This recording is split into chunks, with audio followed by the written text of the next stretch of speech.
Hey everybody, it's Kyle with the TTL Makerspace here. We're following up our video about leveling 3D printers, and we're going to be going over our pre-flight check. So what that means is we're going to be checking our printer for everything that we need to go through before we start printing to make sure that we have successful prints, make sure that our prints stick, make sure that our printer is in operational condition and isn't going to get broken or jam or cause any problems while we're printing. So the first thing we're going to go through, and I'm going to sort of follow going from the bottom up, is we're going to start with the beds. The first thing that we're checking when we check the beds is we want to make sure that our bed surface, our top surface, is clean. So you can see on this one, there's a lot of dust on it. I can wipe that dust away, right? It's stuck to my finger. On this one, we actually have a few other things going on. We have plastic that I have to pick off, and we also have glue. When I press on it, it's tacky. I can feel it sticking to my finger. So those both require a few different ways for us to take those surfaces or clean those surfaces. For the plastic, we can actually just mostly peel it right off. Sometimes you have to pick at it a little. Especially if there's glue, it can be really sticky. But you just want to peel as much of that plastic away as you can. If there are bits that aren't sticking, it's okay. They'll certainly come off with the next print. Our next step is going to be removing dust. So for removing dust, we use rubbing alcohol.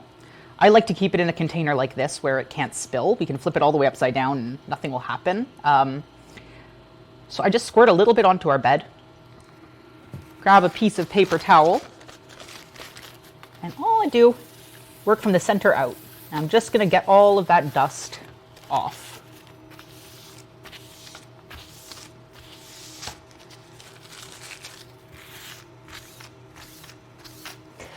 Along with that dust, we're also going to be taking off fingerprints, grease, oils, anything else that might have gotten onto the bed.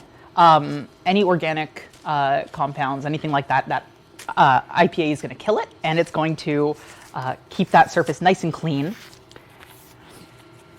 For our other bed, our bed with glue on it, we're going to have to do one more thing before we can put IPA on it, and that's going to be hot water. So for 3D printing, sometimes people use glue sticks like this.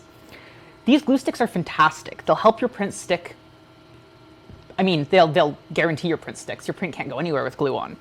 However, that glue does stay on the bed, and it'll stay until you wash it off. And the reason we use glue stick is it is water soluble. So I can take some of my water here and another paper towel.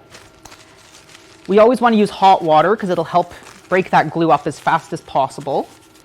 I'm just going to dip this in and, just like before, start in the center and work my way out. And you'll see it's immediately picking that glue up, and I can actually see that white stuff on the paper towel is all that glue. And work around those areas where there's plastic stuck. You might need to add more water or get another piece of paper towel. But we just do this a few times until we can get all of that stuff off. Once it's all off, we repeat the same process, use IPA, and move on to the next step. So we're going to move on to the next step here. Our next step, after we've cleaned the surface of our bed, is we also want to make sure that the back surface and that the under surface, the part that actually heats up and has the magnet on it, we want to make sure that both of those are clean. So you can actually see, I don't know if you can, there's some hairs and some dirt and dust on it. Anything underneath this surface is going to affect our level.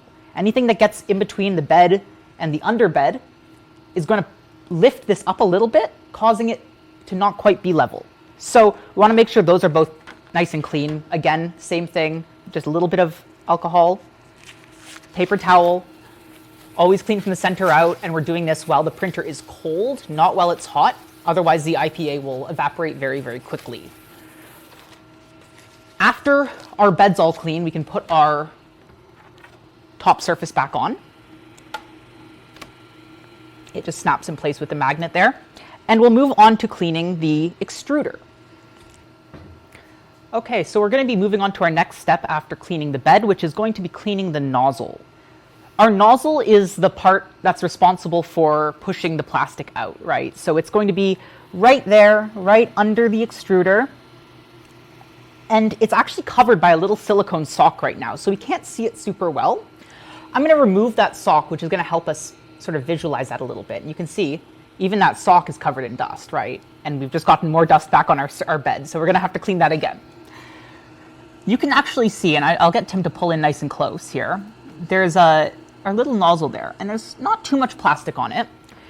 Before we start printing, we want to make sure there's no plastic on it. We want to make sure it's nice and clean and we can actually see the brass. So I'm going to do a few things. I'm going to heat up the printer. This is the first time I need to heat up the printer for the cleaning process. I'm heating for PLA. And the printer is going to start ramping up to the temperature. Once the printer's at temperature, the nozzle is going to be able to soften all of that plastic that's stuck to it. And we're going to get our nice wire brush, and we're going to give it a nice brush. While we're brushing, there's a few things we want to be careful for. They're a little hard to see, but on this side of the heat block, there's some wires coming out. Those wires control our temperature and our temperature sensor.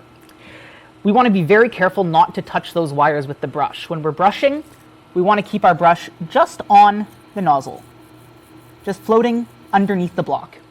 And we actually can do that while the sock is in place. I'm not going to replace the sock right now because it's hot. But we can do that with the sock in place, and we just need to be careful and only brush the tip of the nozzle. The last thing I'm going to touch on before we close off today is our material selection. So I really want to make sure that everybody, anytime they come in and use the printer, is making sure that they have the right material loaded for what they want to do. If there's plastic already loaded in the machine, you're going to want to take that plastic out before you start printing and find a roll of plastic that suits what you want to do. In this case, I have some PLA, and I've checked and made sure it's PLA. I'm going to load that plastic into the printer, and I'm going to make sure that when I'm done printing, I take my roll off. The reason we want to do that is to make sure that whoever comes to the printer next doesn't have to, if they don't know what the plastic is loaded, if you put ABS in, if you put PETG in, and they try to heat up the printer for PLA settings, it's not going to get hot enough to remove that plastic. So we always want to make sure we're removing the plastic when we're done using it, and we're putting on a fresh roll when we're starting. Cool. So in preparation for loading that filament, I'm going to take my end, and I'm going to grab my little snips. And I just want to snip the end at a little bit of a 45-degree angle. That's going to give me a point. I'm taking that point, and I'm coming around to the back of the printer where we find the extruder. And you see there's a little lever here with a hole in it. That end of filament is going to go into that hole, and if you move your camera up top, you'll actually be able to see it travel past the gear and the pulley and into that hole. And as it moves past, it'll start loading into the tube, and you can actually see it move through the tube a little bit. And I'm just going to keep feeding it through while holding tension on this lever. That's going to keep the wheel off of the extruder motor. I saw the filament go into the hot end, and as I press the filament in, if you want to take a look at the extruder, you can see I'm actually feeding that plastic through. And I'm going to keep doing that until it comes out the color I want. Now, I'm pretty sure that the last color I used here was gray, so it won't change, but we are just going to keep pushing it until we have plenty of plastic flowing. And once we take our little bit off, we know that we're ready to go. Thanks for following along with this video. We really appreciate you checking it out. If you are interested in learning more about 3D printing or any of the other courses that we offer, check us out at ttlmakerspace.com. We're running 3D printing classes, CNC classes, and classes based around all the other things that we're running videos about.